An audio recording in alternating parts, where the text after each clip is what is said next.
아멘. 제목을 따라서 보시겠습니다. 흐르는 강물같이 오실 것이라. 이런 제목으로 말씀 나눌 때에 놀라운 은혜와 축복이 여러분의 삶에 나타나게 되시기를 주님의 이름으로 축원합니다. 지난주에 이사야 58장 말씀 나눌 때 1절이 선지자의 의욕에 대한 말씀이었습니다. 크게 외치라. 목소리를 아끼지 마라. 얼마나 외치느냐? 나팔소리같이 외치라. 그런데 그러면 무엇을 외치느냐? 백성들의 허물, 백성들의 죄를 알려라. 그냥 잔소리하고 잘못을 지적하라고 하는 그런 의미가 아니라 우리가 이 세상을 살아가면서 왜 잘못돼 가고 있는가? 무엇이 잘못됐는가? 깨닫고 변화를 받아 하나님의 영광에 이르고 축복을 받게 하기 위해서 그렇게 말씀을 하셨습니다. 오늘 이제 이사야 59장의 말씀은 그 연장선에서 내용이 됩니다. 우리의 허물과 죄를 알리라고 그랬기 때문에 선지자는 알리는 겁니다. 그러면 이제 그 알려주는 말씀, 깨닫게 해주는 말씀을 듣고 백성들은 고백하는 겁니다. 아, 맞아, 우리가 잘못됐구나. 그 고백을 들으시고 하나님이 역사하시는 겁니다. 이렇게 세 가지로 정리할 때에 놀라운 은혜가 있게 되시기를 주님의 이름으로 축원합니다. 첫째는 깨닫게 하는 말씀, 선지자가 전하는 말씀, 하나님께서 전하라고 하신 말씀, 깨닫게 하는 말씀입니다. 1절과 2절을 읽겠습니다. 야훼의 손이 짧아 구원하지 못하심도 아니요 귀가 둔하여 듣지 못하심도 아니라 오직 너희 죄악이 너희와 너희 하나님 사이를 갈라놓았고 너희 죄가 그의 얼굴을 가리어서 너희에게서 듣지 않으시게 함이니라. 자, 우리가 뭘 깨달아야 되느냐? 기도 응답이 없는 게 하나님 탓이 아니고 내 탓이라는 겁니다. 우리는 흔히 하나님 안 믿는 사람도 그렇죠. 하나님께 뭐 기도한 적도 없어요. 봉사한 적도 없어요. 하나님 내 인생을 이렇게 해달라고 한 적도 없어요. 그러다가 내 인생에 문제가 생기면 뭐라고 합니까? 하늘도 무심하시지. 하나님도 무심하시지. 이게 탓을 하는 거예요. 뭐 만약에 잘 되면 어떻게 했겠어요? 아, 하나님이 이렇게 해주셨구나. 이렇게 안 하죠. 하나님이 유심하시구나. 이렇게 안 하죠. 내가 잘난 거고, 잘 되면 제가 잘난 거고, 잘못되면 하나님도 무심하시지. 이게 뭐냐? 탓을 하는 겁니다. 그런데 여기에서 뭐라 그럽니까? 기도 응답이 없는 게 하나님의 손이 짧아서 또 혹은 하나님의 귀가 둔해서 뭐라고? 내가 잘못 들어서 다시 말해봐. 하나님이 그래서 기도 응답이 없는 게 아니고 2절에 오직 너희 죄악이 하나님과 너희 사이를 갈라놓았다. 너희 죄가 하나님의 얼굴을 가려버린 거다. 그래서 안 듣는 거다. 그래서 응답이 없는 거다. 여러분, 어리석은 사람의 특징이 뭡니까? 탓하고 사는 겁니다. 조상 탓을 하고 부모 탓을 하고 사회 탓을 하고 정부 탓을 하고 제도 탓을 하고. 현명한 사람의 특징은 뭡니까? 반성하는 겁니다. 성찰하는 겁니다. 내가 어디서부터 잘못됐을까? 뭐가 문제일까? 어떻게 하면 될까? 그래서 성경의 목적이 뭡니까? 어리석은 사람을 지혜롭게 만드는 게 목적입니다. 그럼 뭐예요? 탓하는 사람을 성찰하는 사람으로 바꿔주는 겁니다. 말씀을 듣고 은혜를 받는다는 건 뭐냐? 전에는 우리 모두가 다 그랬습니다. 다 탓하고 살았어요. 그런데 어느 날 은혜 받기 시작하면서 말씀이 깨달아지기 시작하면서 탓하는 것이 아니라 내 안에서 문제를 찾는 거죠. 그래 지금 그걸 깨닫게 하는 거죠, 선지자가. 그래서 이제 죄 때문이다. 그 죄의 내용이 뭐냐? 3절과 4절인데요. 이 안에 세 가지를 정리를 해볼 수가 있어요. 세 가지 죄를. 개인의 죄, 세상, 사회의 죄, 영적인 죄, 이렇게 볼 수 있는데 읽어보겠습니다. 이는 너희 손이 피해 너희 손가락이 죄악에 더러워졌으며 너희 입술은 거짓을 말하며 너희 혀는 악독을 내밀어 공의대로 소송하는 자도 없고 진실하게 판결하는 자도 없으며 허망한 것을 의뢰하며 거짓을 말하며 악행을 잉태하여 죄악을 낳아서. 그런 죄 때문에 하나님이 기도 응답이 안 되는 거다. 개인의 죄가 뭡니까? 손에 피가 있어요. 손에 피, 행위를 말하죠. 손이라는 건 행위를 말하죠. 그 다음에 너희 입술은 거짓을 말하고 너희 혀는 악독을 내밀어. 말이죠. 말로 상처를 주고 말을 잘못된 말을 하고 퍼뜨리고 언행심사 그러지 않습니까? 말과 행위가 잘못돼서 이 개인의 죄를 지적을 하는 거예요. 깨닫게 하는 거예요. 그래서 잘못된 거다. 그 다음에 4절에는 사회의 죄를 지적을 하는데 공의대로 소송하는 자도 없고 진실하게 판결하는 자도 없다. 사회의 한 단면을 이렇게 설명하는 거죠. 공의대로 소송한다는 건 뭐예요? 내가 뭔가 억울한 일이 있어서 재판을 하잖아요. 고소를 하잖아요. 억울해서 한 게 아니라 공의대로 소송하는 게 아니에요. 여러분 아십니까? 우리나라의 무고소송, 무고죄가요. 그러니까 죄가 없는데 뒤집어 씌워서 고소하는 거. 다른 나라에 비해서 2배, 3배, 5배, 10배가 아니고 40몇 배라는 거예요.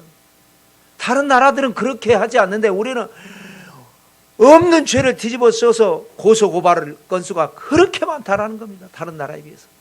공의대로 소송하는 자도 없고 진실하게 판결하는 자도, 이건 뭐냐? 소송하는 자는 내가 이제 그 재판을 거는 것도 거짓이고, 그럼 판결을 내려주는 사람도 올바르게 판결을 내려야 되는데 전관 예우 그러지 않습니까?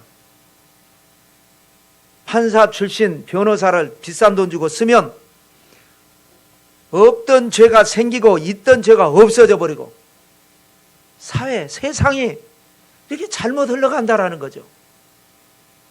그 다음에 영적인 죄는 뭡니까?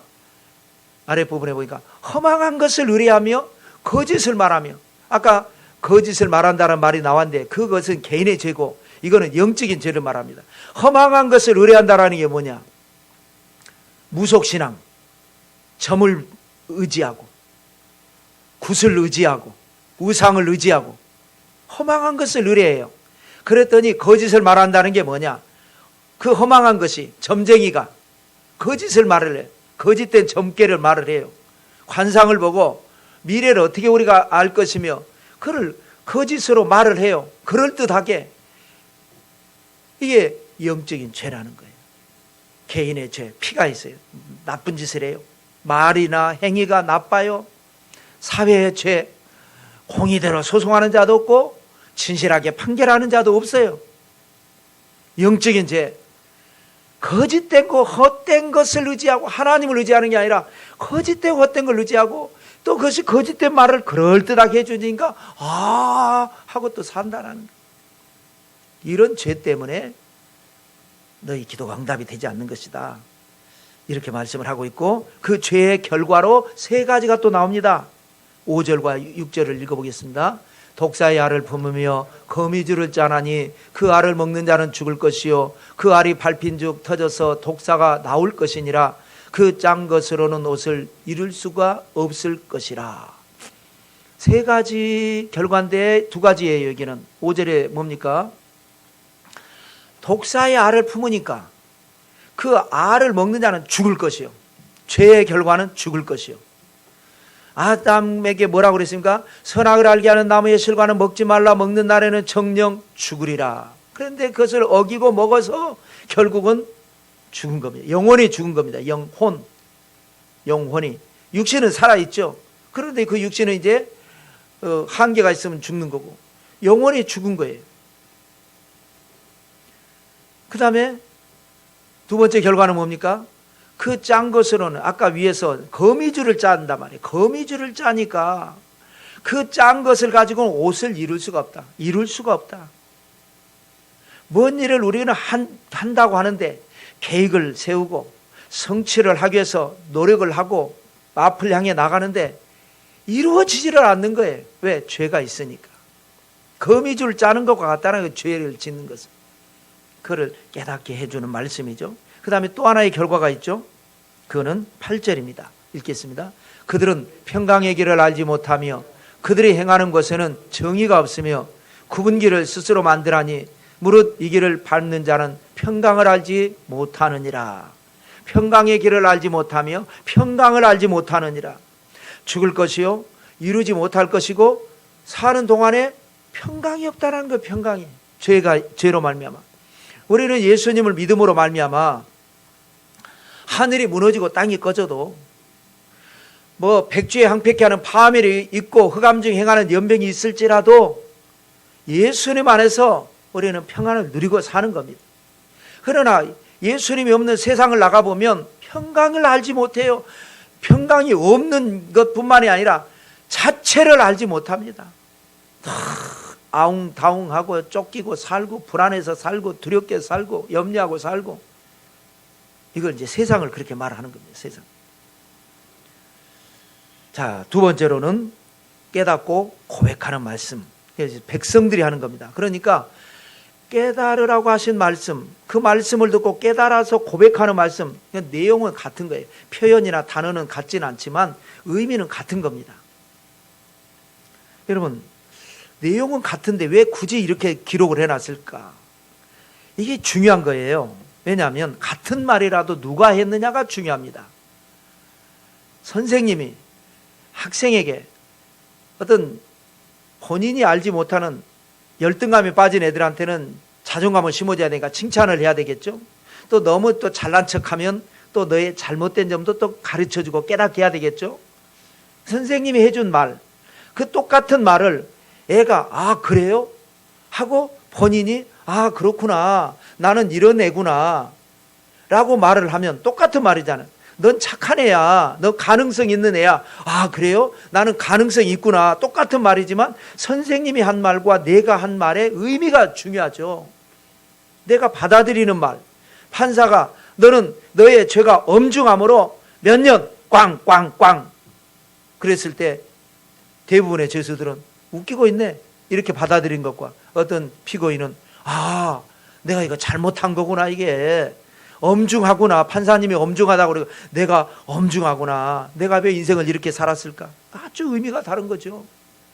법대로 말을 한 것이고 양심이 깨닫고 한 말이고, 같은 엄중이라는 단어가.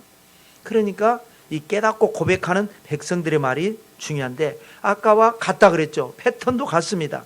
죄의 내용도 개인의 죄, 사회의 죄, 영적인 죄. 13절 14절을 읽어보겠습니다. 우리가 야벨을 배반하고 속였으며 우리 하나님을 따르는 데에서 돌이켜 포악과 그 폐역을 말하며 거짓말을 마음에 잉태하여 낳으니 정의가 뒤로 물리침이 되고 공의가 멀리 섰으며 성실이 거리에 엎드러지고 정직이 나타나지 못하는도다.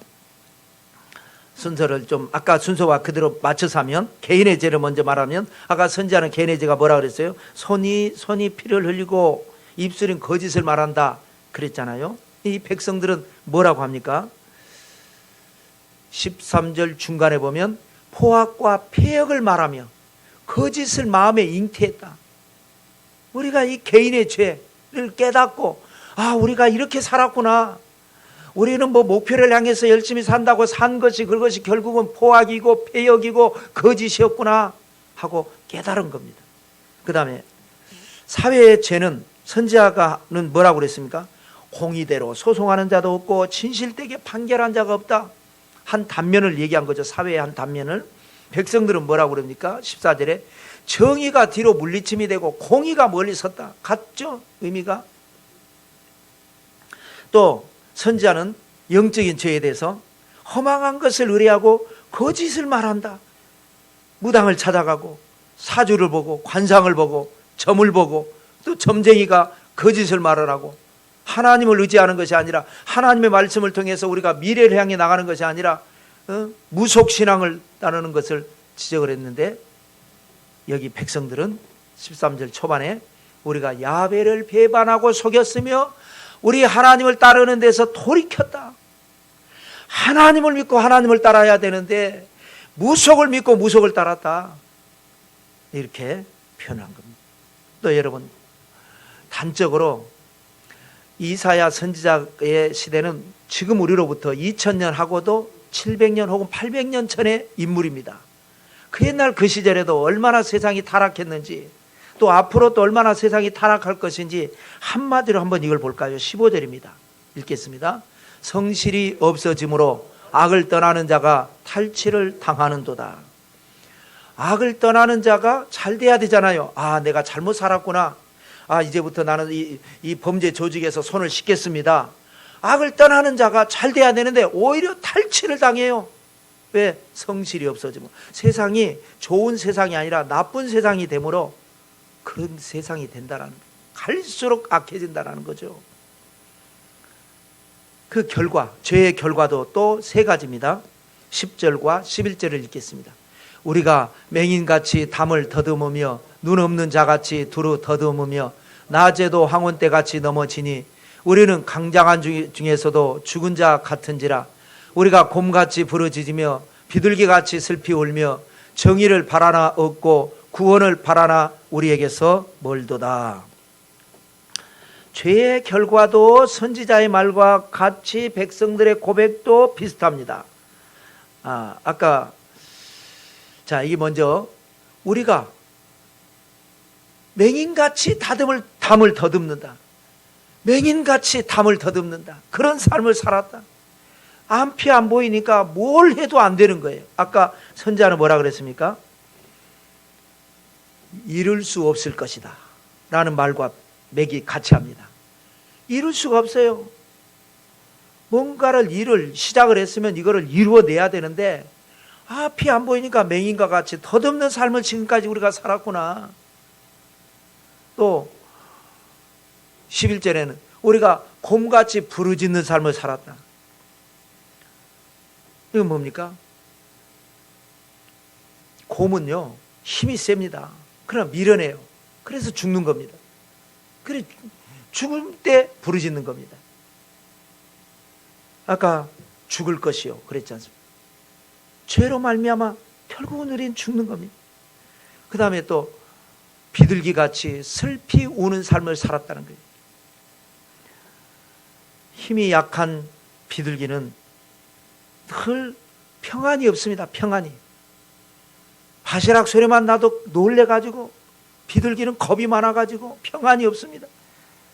뭐 하면은 이리 도망가고 저리 도망가고 평안이 없는 삶을 백성들은 이렇게 표현을 한 겁니다. 자, 세 번째로는 고백을 듣고 응답하시는 말씀, 이거는데 하나님이 하시는 거예요. 중요한 건 뭐냐? 여러분, 우리가 깨닫고 고백하는 게 중요합니다. 죄가 없는 사람은 없습니다, 이 세상에. 먼저 그 말씀을 한번 볼까요? 솔로몬이 성전을 봉헌하면서 한 기도 중에 이 표현이 두 번이나 반복하는데, 먼저 역대하 6장 36절을 읽겠습니다. 주께 범죄하지 아니하는 사람이 없사오니 그들이 주께 범죄함으로 주께서 그들에게 진노하사 그들을 적국에게 넘기심에 적국이 그들을 사로잡아 땅의 원근을 막론하고 끌고 간 후에. 이 말이 뭡니까? 우리가 범죄하지 않은 사람이 아무도 없습니다. 다 죄인입니다.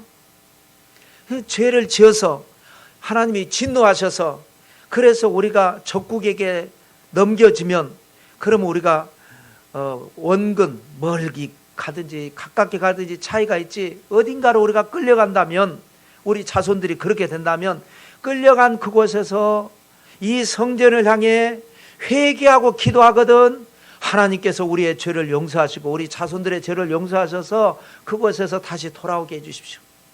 그 기도를 범죄하지 아니하는 사람이 없사오니라는 표현을 두 번이나 씁니다. 그렇습니다. 여러분, 우리는 이 세상에 죄 짓지 않는 사람이 아무도 없습니다. 그 문제는 뭐냐? 깨닫지 못하는 거예요. 세상 사람들은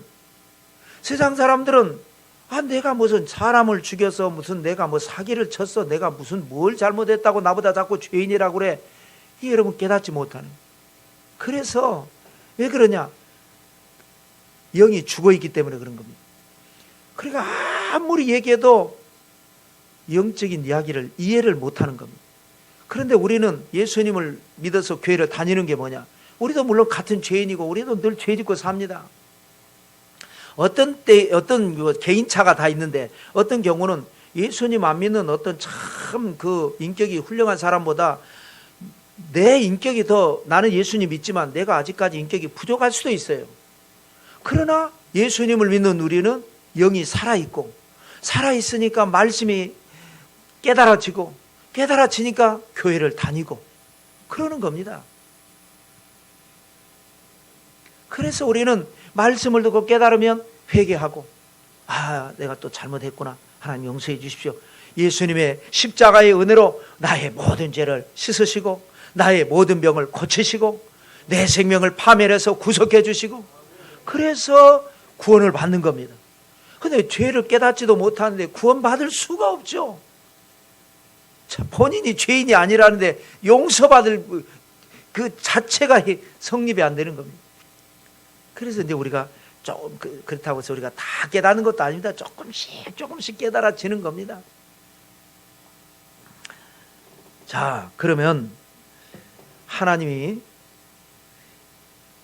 선지자가 깨닫게 하는 말씀을 듣고 백성들이 깨닫고 고백을 하는 그 말을 듣고 하나님이 기특하셔서 말씀을 하시는데, 네 가지 말씀으로 정리할 수가 있습니다. 하나는 뭐냐? 중재자가 없음을 한탄하시는 말씀을 합니다. 15절 16절 읽겠습니다.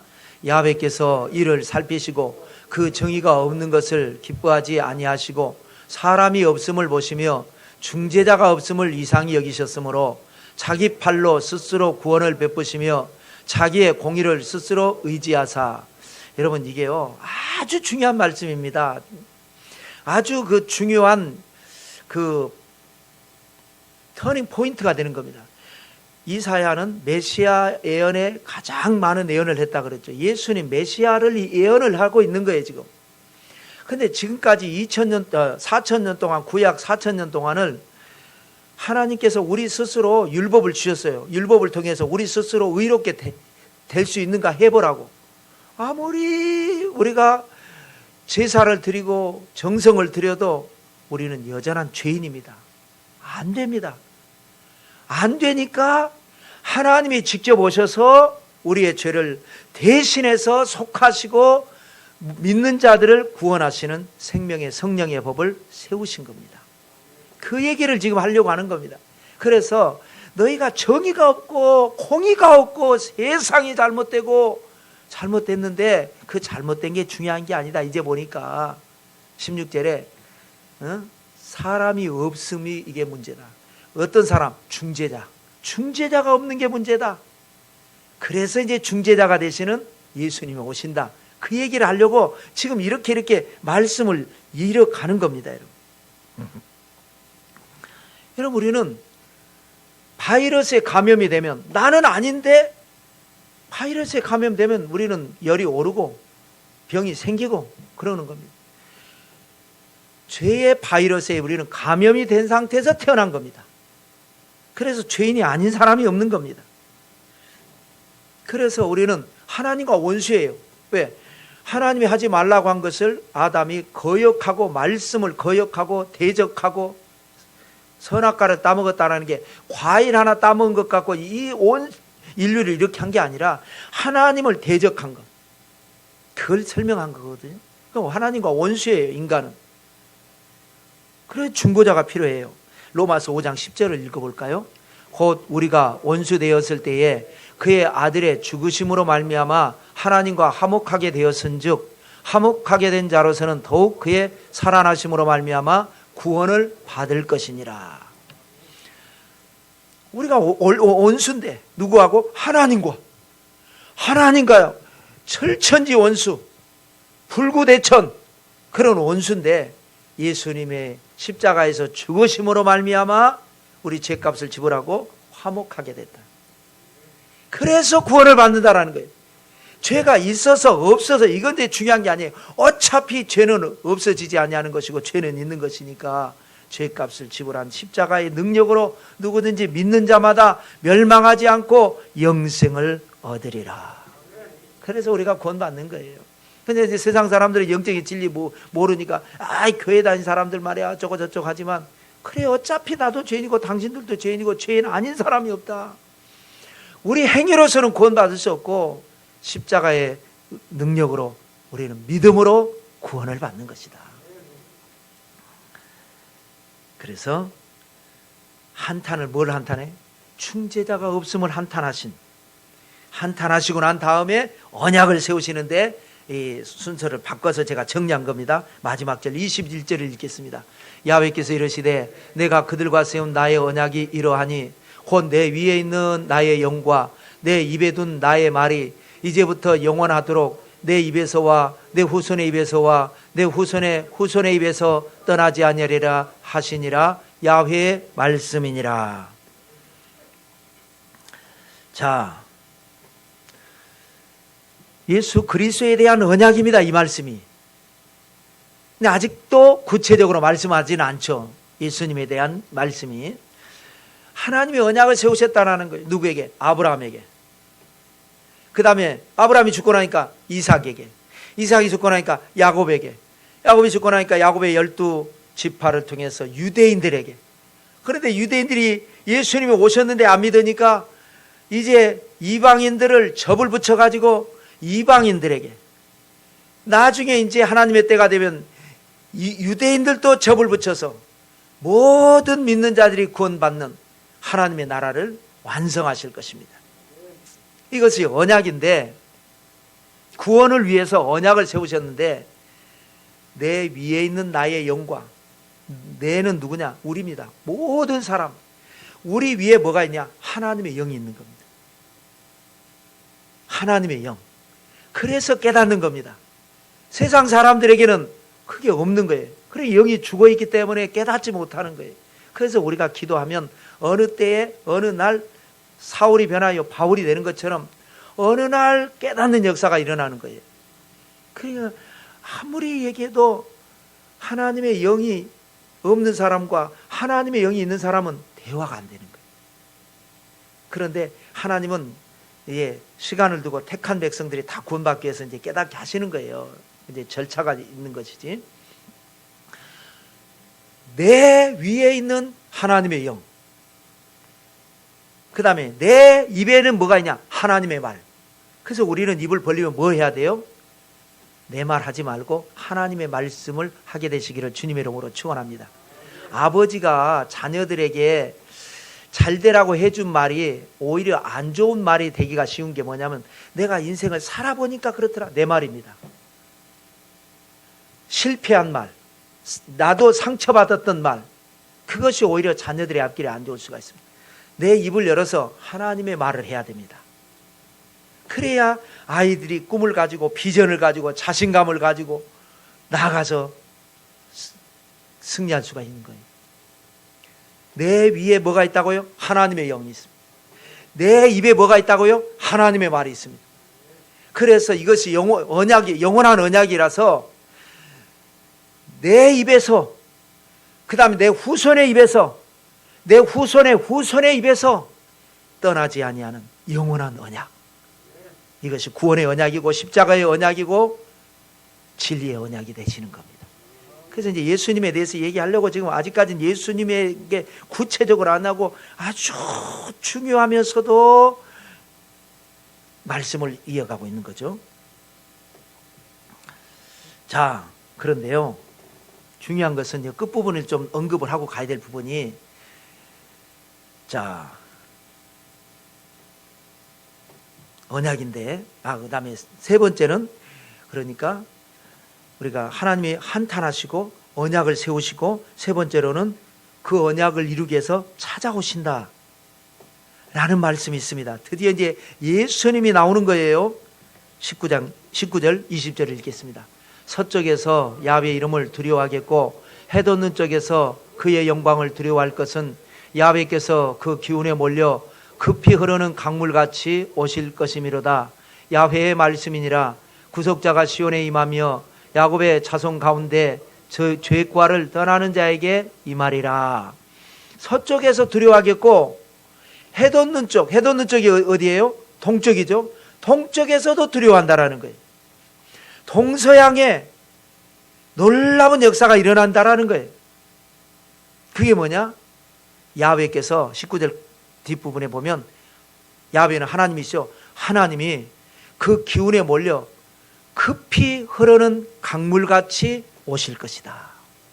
여러분, 하나님이 언제 오셨어요? 하나님은 오시지 않았어요. 누가 오셨어요? 예수님이 오셨어요. 그래서 예수님이 하나님이시라는 거예요. 그래서 삼위일체를 믿는 거예요. 그런데 모든 이단들의 특징이 뭐냐? 예수님은 엘리야와 같은 선지자지 하나님이 아니다. 하나님이 어떻게 죄가 있고 하나님이 어떻게 십자가에서 죽냐? 예수님께서 야훼께서 급히 흐르는 강물같이 오신다. 예수님께서 오신 것이 바로 그렇게 오셨습니다. 예수님이 우리를 위해서 오셨습니다. 보혜사, 우리를 돕기 위해서 오셨습니다.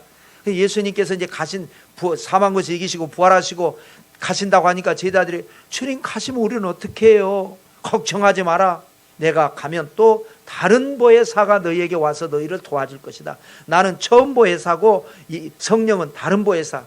그래서 성령도 어떻게 오셨어요? 급하고 강한 바람같이 오셨잖아요. 처음 보혜사는 어떻게 오셨어요? 급히 흐르는 강물같이 오셨습니다. 그래서 그때 당시에 처음에는 박해를 받는 듯 했지만 로마가 복음화가 되면서 동로마 제국과 서로마 제국을 통해서 전 세계 동양과 서양에 엄청난 하나님의 역사가 일어나면서 막 폭발적으로 복음이 전파되는, 그래서 전 세계 복음화가 이루어지고 오늘날에도 아직까지 들어가지 않은 곳에 들어가는, 이것을 메시아가 오신다. 하나님이 직접 찾아오신다. 언약을 성취하기 위해서 오신다. 그 찾아오신 분이 바로 야훼다.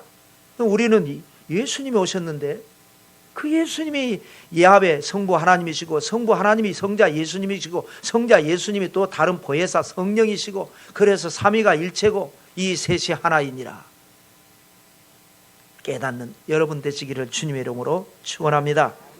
그 오셔서 이제 뭐 하느냐? 이제 구원은 이미 이제 말할 것은 없고 심판하러 오신다는 겁니다. 18절입니다. 읽겠습니다. 그들의 행위대로 갚으시되 그 원수에게 분노하시며 그 원수에게 보응하시며 섬들에게 보복하실 것이라. 여러분, 행위대로 갚으신다는 말이 얼마나 무섭습니까? 갚으신다, 분노하신다, 보응하신다, 보복하신다. 무서운 말입니다. 한 절에, 짧은 한 절에 4번이나 반복된 편. 우리 죄 없는 사람이었죠. 모든 이 쌓이고 쌓인 죄를 하나님 무섭게 심판하러 오시는데, 믿는 자들은 이미 심판을 받았기 때문에, 십자가에서 내 죄가 심판을 받았기 때문에 우리는 구원을 받는 것이고, 이 세상이 그렇게 심판을 받는다는 것. 그래서 우리가 요한계시록 공부했잖아요. 나중에 인 하나씩 될 때마다 세상에 재앙이 임하고, 나팔 하나씩 불 때마다 재앙이 더 강하게 임하고, 대접 하나씩 쏟을 때마다 그야말로 재앙이 쏟아지고, 그래서 이 세상이 아예 없어져 버리고 하나님이 만드신 새하늘과 새 땅에서 구원받은 하나님의 백성들이 영원히 살게 될 것이다. 이렇게 말씀하셨어요. 그겁니다. 그러므로 여러분, 심판도 하나님이 하십니다. 우리가 이 세상 살면서 이 모양 저 모양으로 상처받고 속상하고 힘들어도 하나님이 다 나중에 갚아주십니다. 그러니까 우리는 오직 하나님 바라보고 믿음으로 살면 하나님께서 잘하였도다 착하고 충성된 종아, 내가 속상하다고 같이 더불어서 싸우고 그러면 하나님께서 잘하였도다 하겠습니까? 우리는 여러분 천국 백성으로 이미 간택이 됐고 선택받아서 반열에 선 사람들입니다. 그러므로 이 세상에서 천국 백성답게 살게 되시기를 주님의 이름으로 축원합니다. 여러분, 진보 보수 어쩔 수 없이 우리는 진보적인 성향이 있는 사람이 있고 보수적인 성향이 있는 사람이 있고, 거기까지는 괜찮습니다. 그러나 그것 때문에 막 싸우는 건 뭐예요? 제가 하나님의 말씀으로 여러분 앞에 선포하건대, 진보랍시고 막 보수한테 싸우고 보수랍시고 진보하고 막 싸우는 사람은요, 나는 천국 백성이 아니에요. 이 땅에 속한 땅의 백성이지, 이거를 자기 스스로가 선포하는 겁니다. 나는 내 나라는, 예수님께서 이 세상에 속한 나라가 아니다. 나는 지금 이 땅에 살다가 천국 백성으로 불림받은 이 잠시 잠깐 사는 세상에서 영원한 하늘나라의 백성이 됐는데, 그리고 사명이 뭐냐? 아직도 믿지 않는 사람을 믿게 하기 위해서, 구원하기 위해서 우리는 살아야 되는데, 이 세상에 속해가지고 막 싸우고 있는 거는 나는 천국 백성이 아니에요. 세상 백성이지. 이거를 여러분 명심하시기 바랍니다.